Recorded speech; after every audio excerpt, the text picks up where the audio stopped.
ہم نے زندگی کی کیا روٹین بنا رکھی ہے؟ ہمیں کوئی فکر ہے اپنے گناہوں کی؟ احساس ہے؟ ہمیں احساس بھی نہیں ہے تو نقصان کس کا ہے اگر ہمیں احساس نہیں تو؟ اگر ہم آج دنیا میں اصلاح نہیں کر لیتے، معافی نہیں مانگ لیتے، کیا سوچ رکھا ہے ہم نے اپنے مستقبل کے لیے؟ اس دن کی کوئی فکر نہیں کہ جس دن اللہ تعالیٰ اس قدر غصے میں ہوں گے کہ نہ اس سے پہلے کبھی ایسے تھے اور نہ اس کے بعد کبھی. وہ دن آسان دن ہے. قیامت کے دن کو ہم کیا سمجھتے ہیں؟ قیامت کے دن کا کیا تصور ہے آپ کے ذہن میں؟ میرے خیال ہے کوئی کبھی خیال آ جاتا ہوگا بھول بھلا کے. أَفَمَنْ يَعْلَمُ أَنَّمَا أُنزِلَ إِلَيْكَ مِنْ رَبِّكَ الْحَقُّ كَمَنْ هُوَ أَعْمَى. کیا بھلا وہ شخص جو جانتا ہے، علم رکھتا ہے کہ جو کچھ آپ کے رب کی طرف سے اتارا گیا ہے یہ بالکل سچ ہے، کیا وہ اس شخص کی طرح پھر ہو سکتا ہے جو اندھا ہو، جس کو پتہ ہی نہ ہو؟ یعنی قرآن پڑھے ہوئے اور ان پڑھ برابر ہو سکتے ہیں؟ انما یتذکر اولو الالباب، بے شک نصیحت تو عقل والے ہی حاصل کرتے ہیں. کون ہیں عقل مند لوگ؟ اپنے آپ کو پرکھیے ان پر. الذین یوفون بعہد اللہ ولا ینقضون المیثاق، وہ جو اللہ کے عہد کو وفا کرتے ہیں، پورا کرتے ہیں اور پختہ عہد کو توڑتے نہیں. جب آپ قرآن پڑھتے ہیں تو عہد کر رہے ہوتے ہیں نا کہ اللہ اب تو معاف کر دے، یہ غلطی پھر نہیں کریں گے. لیکن پھر کیا پڑھ پڑھا کے بھول گئے کون سے عہد تھے، کون سے معاہدے تھے. والذین یصلون ما امر اللہ بہ ان یوصل، اور وہ لوگ جو جوڑ کے رکھتے ہیں جن چیزوں کو اللہ نے جوڑ کے رکھنے کا حکم دیا. کن چیزوں کو جوڑ کے رکھنے کا حکم دیا ہمیں؟ اس میں ہم عام طور پر صرف ایک ہی معنی کرتے ہیں اور وہ رشتہ داروں سے اچھے تعلقات. اس کا معنی صرف یہ نہیں ہے. اس کا معنی یہ ہے کہ جو بھی ہم انسانوں سے کمٹمنٹ کرتے ہیں، جو بھی ہمارا اجتماعی کام ہوتا ہے، ہماری اجتماعی زندگی کے جو بھی تقاضے ہیں ان کو پورا کرتے ہیں. اجتماعی زندگی کے تقاضوں سے کیا مراد ہے؟ ایک ہوتی ہے نا ہماری انڈیویجول لائف، اور ایک ہوتی ہے ہم ٹیم ورک کہیں کرتے ہیں، اکٹھے ہوتے ہیں کسی آرگنائزیشن میں، کسی اسکول میں، کسی گھر میں، شادی کے بونڈ میں، یا پھر رشتہ داروں میں، یا پھر یہاں پر جیسے آپ ایک گروپ میں ہوتے ہیں یا اسٹاف ممبرز ہیں، ان کی ایک کمٹمنٹ ہے. تو یہ سب کچھ کیا ہے؟ ان کمٹمنٹس کو نبھانے کا اللہ نے حکم نہیں دیا؟ بحیثیت اسٹوڈنٹ جو آپ کی کمٹمنٹ ہے، بحیثیت استاد جو آپ کی کمٹمنٹ ہے.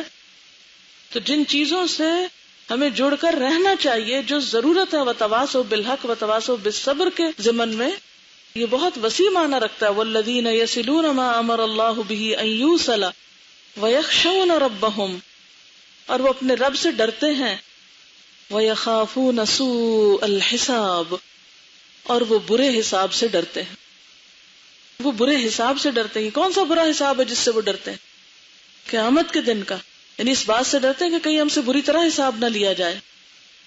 والذین صبروا ابتغاء وجہ ربہم واقاموا الصلاة وانفقوا مما رزقناہم سرا وعلانیۃ ویدرؤون بالحسنۃ السیئۃ اولئک لہم عقبی الدار جنات عدن يدخلونها ومن صلح من آبائهم وأزواجهم وذرياتهم والملائكة يدخلون عليهم من كل باب سلام عليكم بما صبرتم فنعم عقبی الدار. یعنی گناہوں کے اسباب دور نہیں ہو سکتے، توبہ ہو نہیں سکتی، توبہ پہ قائم نہیں رہ سکتے، نیکی کے کام پہ جم نہیں سکتے جب تک کہ آپ کے اندر صبر کی صفت نہ ہو. تو جب تک ہمارے اندر واقعی آخرت کا خوف نہ ہو، سوء الحساب کا ڈر نہ ہو، ضرورت بھی نہیں اس وقت تک لگتی کہ ہاں ہمیں توبہ بھی کرنی چاہیے یا کوئی اچھے کام کرنے بھی چاہیے. چھوٹے چھوٹے گناہوں کو ہم گناہ نہیں سمجھتے اور پھر وہ مل جل کر بڑے گناہ بن جاتے ہیں. اصل بنیادی بات یہ ہے کہ ہم آخرت کے معاملے میں سنجیدہ نہیں ہیں. یہ جو سوء الحساب ہے، یہ میں ابھی آپ کو آیات سناتی ہوں، پھر آپ ذرا سا توجہ کریے اس پر.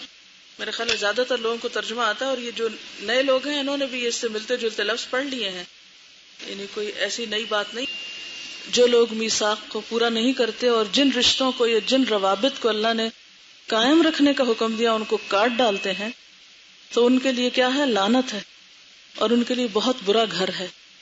آپ یہ آیتیں نکال لیجیے اپنے قرآن پاک میں سے. آپ سب کے پاس قرآن پاک ہوں گے، ذرا توجہ فرمائیے، کیونکہ عام طور پر ہمارے گناہوں میں بڑے بڑے گناہ یہی ہیں آپ کو معلوم ہے کہ ہماری دنیا کے بھی بہت سے کاموں میں جو رکاوٹیں ہوتی ہیں ان کی ایک بڑی وجہ ہمارے اپنے ہی گناہ ہوتے ہیں. جیسے کہ ہم نے تھوڑی دیر پہلے بھی یہ بات پڑھی. تو اس کی دلیل بھی قرآن پاک سے ہمیں ملتی ہے، اور اللہ تعالیٰ کا وعدہ ہے کہ جو استغفار کرے گا اور اپنے گناہوں کی معافی مانگ لے گا. سورۃ نوح میں آتا ہے نا، حضرت نوح علیہ السلام نے فرمایا تھا فَقُلْتُ اسْتَغْفِرُوا رَبَّكُمْ إِنَّهُ كَانَ غَفَّارًا. میں نے کہا کہ تم اپنے رب سے معافی چاہو، وہ بہت بخشنے والا ہے. يُرْسِلِ السَّمَاءَ عَلَيْكُمْ مِدْرَارًا، وہ تم پر آسمان سے خوب بارش برسائے گا. اور کیا کرے گا؟ وَيُمْدِدْكُمْ أَمْوَالٍ وَبَنِينَ، اور تمہیں مال اور بیٹوں سے نوازے گا، اور پھر باغات اور نہریں تمہارے لیے جاری کر دے گا. مَا لَكُمْ لَا تَرْجُونَ لِلَّهِ وَقَارًا. تو حقیقت یہ ہے کہ اللہ تعالیٰ کے آگے اپنے گناہوں کا اعتراف اور سچے دل سے معافی مانگ لینا اور اپنی اصلاح کی مسلسل کوشش کرنا ہماری دنیا اور آخرت دونوں کے لیے فائدہ مند ہے. اور اگر ہم غلط کام کرتے ہیں تو یہ آیتیں ایک پورا کمپیریزن ہے، دونوں گروہوں کو آمنے سامنے لا کے بتایا گیا. دو کردار ہیں یہاں. میں دوبارہ پلے کرتی ہوں، آپ ذرا سنیے. بسم اللہ الرحمن الرحیم. اللہ کی رحمت سے دوری. ہم میں سے کوئی ہے جو اپنے لیے چاہتا ہو؟ پھر ہم کیوں ایسے کام کرتے ہیں کہ جس سے ہم خدا کی رحمت سے دور ہو جائیں؟ اور اگر رحمت سے دور ہو گئے تو باقی کیا رہے گا؟ دنیا بھر کی دولت بھی آپ کو فائدہ نہیں دے سکتی. کوئی آپ کے گٹس، کوئی آپ کی ہوشیاری، کوئی آپ کی قابلیت، کچھ بھی فائدہ نہ دے گی آپ کو اللہ کے سامنے. جس سے اللہ کی رحمت کا پردہ ہے، چادر اٹھ گئی، اس کے پاس کیا باقی رہا؟ جو اللہ کے ہاں دھتکارا اور پھٹکارا گیا، اس کے پاس کیا ہے؟ کچھ بھی نہیں ہے. پھر سنیے دوبارہ اور سوچئے کیا سمجھ میں آیا، کیا دل پہ اترا. دل وہ بنیادی صفت ہے، اور وہ بھی صرف اللہ کی رضا کے لیے، کسی دکھاوے کے لیے نہیں، کسی کے اوپر احسان جتاتے ہوئے نہیں، صرف اور صرف اللہ کو راضی کرنے کے لیے، جس کی وجہ سے ہمارا آخری انجام درست ہو سکتا ہے. بالکل. یعنی اللہ تعالیٰ نے دونوں راستے بھی واضح کر دیے، ہمیں اختیار بھی دے دیا، اور پھر یہ اب ہم پہ ہے کہ ہم دونوں میں سے کس کو اختیار کرتے ہیں. اور اگر نیکی کا راستہ ہم نے اختیار کرنا ہے تو اس کے لیے واقعی پھر صبر کی صفت چاہیے. اور اگر ہم میں صبر نہیں تو پھر نہ ہم وعدے پہ قائم رہ سکتے ہیں اور نہ ہی ہم باقی صفات اپنے اندر پیدا کر سکتے ہیں، کیونکہ اگر استقامت نہیں تو کچھ بھی نہیں. دیکھیں یہاں پر آپ لوگ پھر رشتہ داری اور صلہ رحمی کے لفظ استعمال کر رہے ہیں. آیت کو محدود نہ کریں. یہ نہ تو صرف صلہ رحمی اور نہ ہی صرف رشتہ داری ہے، یہ بہت وسیع کانٹیکسٹ میں لفظ استعمال ہوا ہے. ٹھیک ہے نا؟ یعنی جہاں جہاں معاشرتی تعلقات کو جوڑنا، ان روابط کو برقرار رکھنا جن کا رکھنا انسان کی دین اور دنیا کے فائدے کے لیے ہے، ان کو قائم رکھنا بے حد ضروری ہے. ٹھیک ہے نا؟ کیونکہ اگر ہم اس کو صرف رشتہ داروں تک محدود کر دیں گے تو آیت کا معنی بدل دیں گے. اس آیت میں صرف یہ معنی نہیں ہے، اس لیے لفظ صحیح استعمال کیجئے. یہ میں سب کے لیے کہہ رہی ہوں. آپ مجھے یہ بتائیے کہ نیکی کے بہت سے کام کیا تنہا آپ کر سکتے ہیں؟ اکیلے بیٹھ کے کر لیں گے؟ نہیں کر سکتے. اس کے لیے کیا ضرورت ہوتی ہے؟ جڑ کے رہنا، باہم تعلقات کو جوڑنا اور ان کو درست رکھنا. آپ جو کچھ یہاں سیکھ رہے ہیں کیا اکیلے گھر میں بیٹھ کے سیکھ سکتے تھے؟ نہیں. جو کچھ یہاں سکھا سکتے ہیں اکیلے گھر میں بیٹھ کے سکھا لیتے؟ نہیں. تو ان تعلقات کی جو ہمارے اجتماعی اور والذین یصلون ما امر اللہ بہ ان یوصل کے ضمن میں آتے ہیں، یہ بے حد ضروری ہے ان تعلقات کو درست رکھنا اور ان کو جوڑنا. اور اس میں پھر رشتہ داریاں بھی آتی ہیں. ظاہر اگر آپ نے اپنے گھر میں بگاڑ کر رکھا ہے تو باہر کی اصلاح کیسے کر سکتے ہیں؟ کسی نے یہ لکھا ہے کہ جب بہت دفعہ نفس پہ قابو کرتے ہوئے سخت الجھن ہوتی ہے اور ذہنی تھکن ہو جاتی ہے تو اس صورت میں کیا کیا جائے؟ اصل بات یہ ہے کہ گناہ ایسی چیز تو ہے نہیں کہ جس پر آپ مطمئن ہو کے بیٹھ جائیں کہ اب میں ذہنی تھکن کا شکار ہو گئی ہوں، مجھ سے نہیں سوچا جاتا کہ میرے اندر کون سی غلطی ہے اور کون سی نہیں. تو آپ کو سوچنا ہی ہے. آپ جگہ چینج کریں، آپ طریقہ چینج کریں، لیکن اس سے لا تعلق نہیں ہو، اپنے گناہوں سے بے فکر نہیں ہو. حدیث میں کیا آتا ہے کہ مومن اپنے گناہ کو کیا سمجھتا ہے اور منافق اپنے گناہ کو کیا سمجھتا ہے؟ معلوم ہے کسی کو یہ حدیث؟ جی بولیے. منافق اپنے گناہ کو کیا سمجھتا ہے؟ ناک پہ مکھی بیٹھ جائے تو ہم کیسے اٹھاتے ہیں؟ بس ایسے. منافق سمجھتا ہے میرا گناہ بس اتنا ہی ہلکا ہے اور اتنا چھوٹا ہے کہ جیسے میرے اوپر اس کا کوئی نقصان نہیں، جیسے ناک میں بیٹھی مکھی مجھے کوئی نقصان نہیں دے سکتی، میں کسی بھی وقت ہاتھ سے اڑا دوں گا اس کو، اور اس طرح میرے گناہ مجھ سے دور ہو جائیں گے۔ اور مومن اپنے گناہوں کے بارے میں کیا سمجھتا ہے؟ مومن اپنے گناہ کو کیا شمار کرتا ہے کہ جیسے اس کے اوپر ایک پہاڑ ہو اور وہ پہاڑ اس کے اوپر گرنے والا ہو۔ مومن اپنے گناہ کو پہاڑ کی طرح سمجھتا ہے، اور منافق اپنے گناہ کو ناک پہ بیٹھی ہوئی مکھی کی طرح ہلکا سمجھتا ہے۔ یہ فرق ہوتا ہے۔ ہم کیا سمجھتے ہیں اپنے گناہوں کو اپنے لیے؟ ہم اپنے گناہوں کے بوجھ میں کتنا اپنے آپ کو محسوس کرتے ہیں؟ غلطی کر کے ہم پہ کیا بوجھ پڑتا ہے، اور اس بوجھ کو ہٹانے کے لیے ہماری پھر ایفرٹ کیا ہوتی ہے، اس کے بارے میں ہم سنجیدہ کتنا ہوتے ہیں؟ ہم اپنے آپ کو پرکھیں کہ ہم کس کیٹیگری میں فال کرتے ہیں۔ ہم واقعی اپنے گناہوں کو پہاڑ سمجھتے ہیں کہ ابھی گرے ہمارے اوپر؟ بتائیے، سوچئے، غور کیجئے، اپنے آپ سے پوچھئے، لگتا ہے ہمیں کہ غلطی ہمارے سر پہ پڑنے والی ہے اور ہمیں نقصان دے سکتی ہے؟ پہاڑ گر کے چھوڑے گا ہمیں؟ کل میں سفر کر رہی تھی تو گاڑی کے قریب سے ایک بہت بڑا ٹینکر گزرا، تیل کا تھا، پانی کا تھا، کس چیز کا تھا، بہت ہیوج ٹینکر تھا، اور وہ اس طرح ساتھ سے گزرا۔ میں سائڈ پہ بیٹھی ہوئی تھی کھڑکی کے پاس، تو وہ ایسے میرے پاس سے گزرا کہ مجھے دیکھ کے تھوڑی دیر کی دہشت آئی، اور میں سوچنے لگی اگر خدا نخواستہ یہ ٹینکر میرے اوپر آئے تو میرا تو ایک ذرہ نہ ملے کسی کو۔ تو آپ کا کیا خیال ہے، پہاڑ کسی کے اوپر گرے تو اس کا باقی کیا بچے گا؟ ہم حقیقت میں اپنے گناہوں کو کوئی بڑا نہیں سمجھتے، اور نہ ہم سمجھتے ہیں ہمیں نقصان دینے والے۔ پہلے بات تو مانتے ہی نہیں ہے، ہم کہتے ہیں غلطی کہاں ہے ہماری، تم کیوں کہتے ہیں ہماری غلطی؟ تو یہ غفلت کی زندگی ہمیں کہاں لے جائے گی؟ اس بوجھ کو ہٹانا اور اس کو دھونا اور اس کی صفائی ہم سب کے لیے بے حد ضروری ہے۔ اسی وجہ سے میں نے اس مہینے آپ کے لیے اس کتاب کا انتخاب کیا۔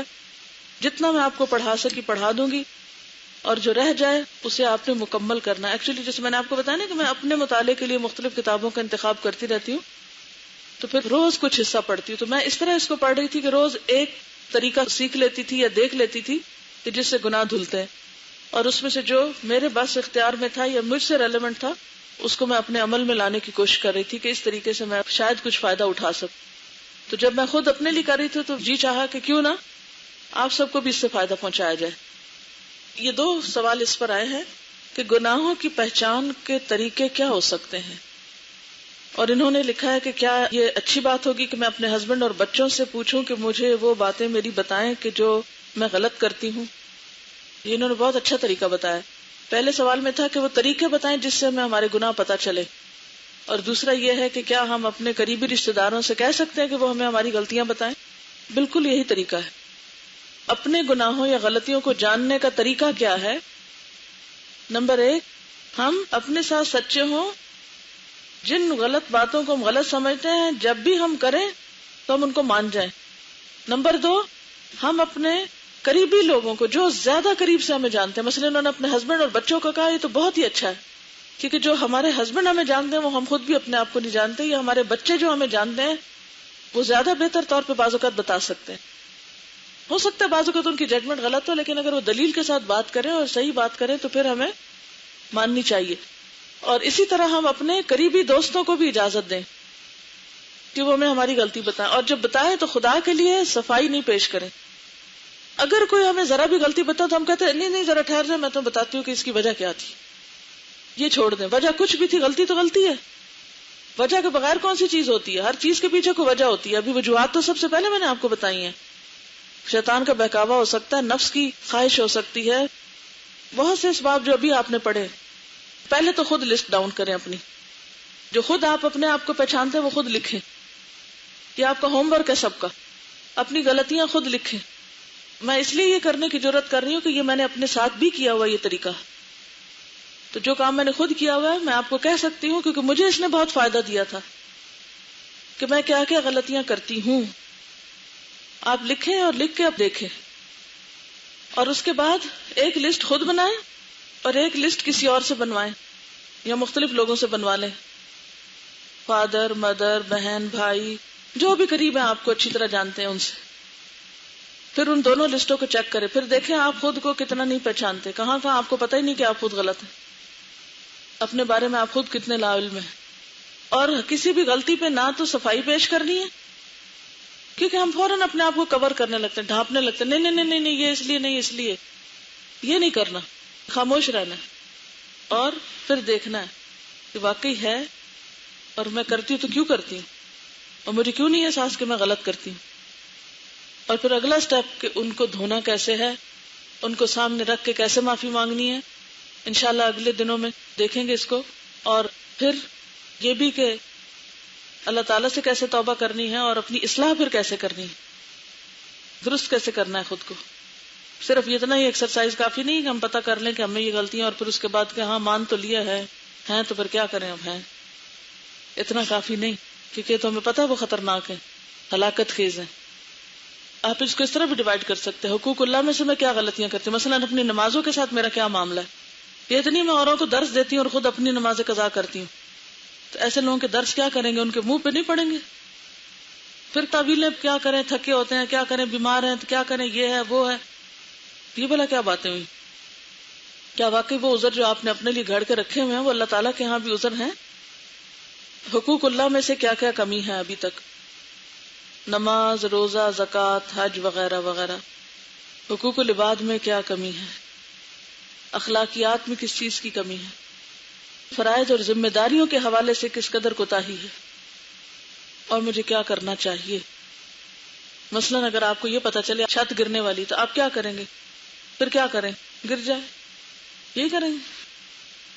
اگر آپ کو پتا چل جائے کہ آپ کو یہ بیماری لگ چکی ہے تو آپ کیا کہیں گے؟ پھر کیا کروں، لگ چکی ہے تو لگ چکی رہے. ایسے ہی کرتے ہیں. کیا کرتے ہیں؟ علاج کرتے ہیں نا. تو اپنے نفس کا بھی تو علاج کرنا ہے نا، ہمیں اپنی عادتوں کا بھی تو علاج کرنا ہی نہیں کرنا. یہ بیماری رہنے دینا خود کو. بیماری کا نتیجہ کیا ہوتا ہے؟ ہلاکت. تو اگر ہم بیمار ہیں تو مان لینا چاہیے اور مان کے پھر اصلاح کرنی چاہیے تاکہ ہم صحت مند ہو جائیں اور آخرت خراب. الذين يوفون بعهد الله ولا ينقضون الميثاق والذين يصلون ما أمر الله به أن يوصل ويخشون ربهم ويخافون سوء الحساب والذين صبروا ابتغاء وجه ربهم وأقاموا الصلاة وأنفقوا مما رزقناهم سرا وعلانية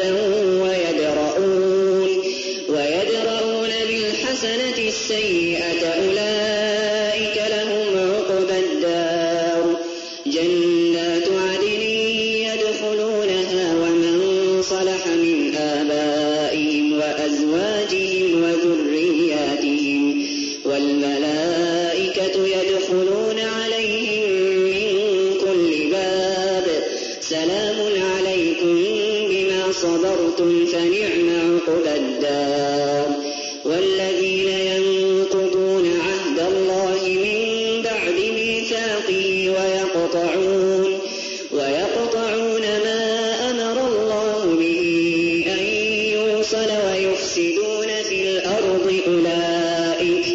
أولئك لهم اللعنة ولهم سوء الدار الله يبسط الرزق لمن يشاء ويقدر وفرحوا بالحياة الدنيا وما الحياة الدنيا في الآخرة إلا متاع ويقول الذين كفروا لولا أنزل عليه آية من ربه قل إن الله يضل من يشاء ويهدي إليه من أناب الذين آمنوا وتطمئن قلوبهم بذكر الله ألا بذكر الله تطمئن القلوب الذين آمنوا وعملوا الصالحات طوبى لهم وحسن مآب. سبحانك اللهم وبحمدك نشهد أن لا إله إلا أنت نستغفرك ونتوب إليك. السلام علیکم ورحمۃ اللہ وبرکاتہ.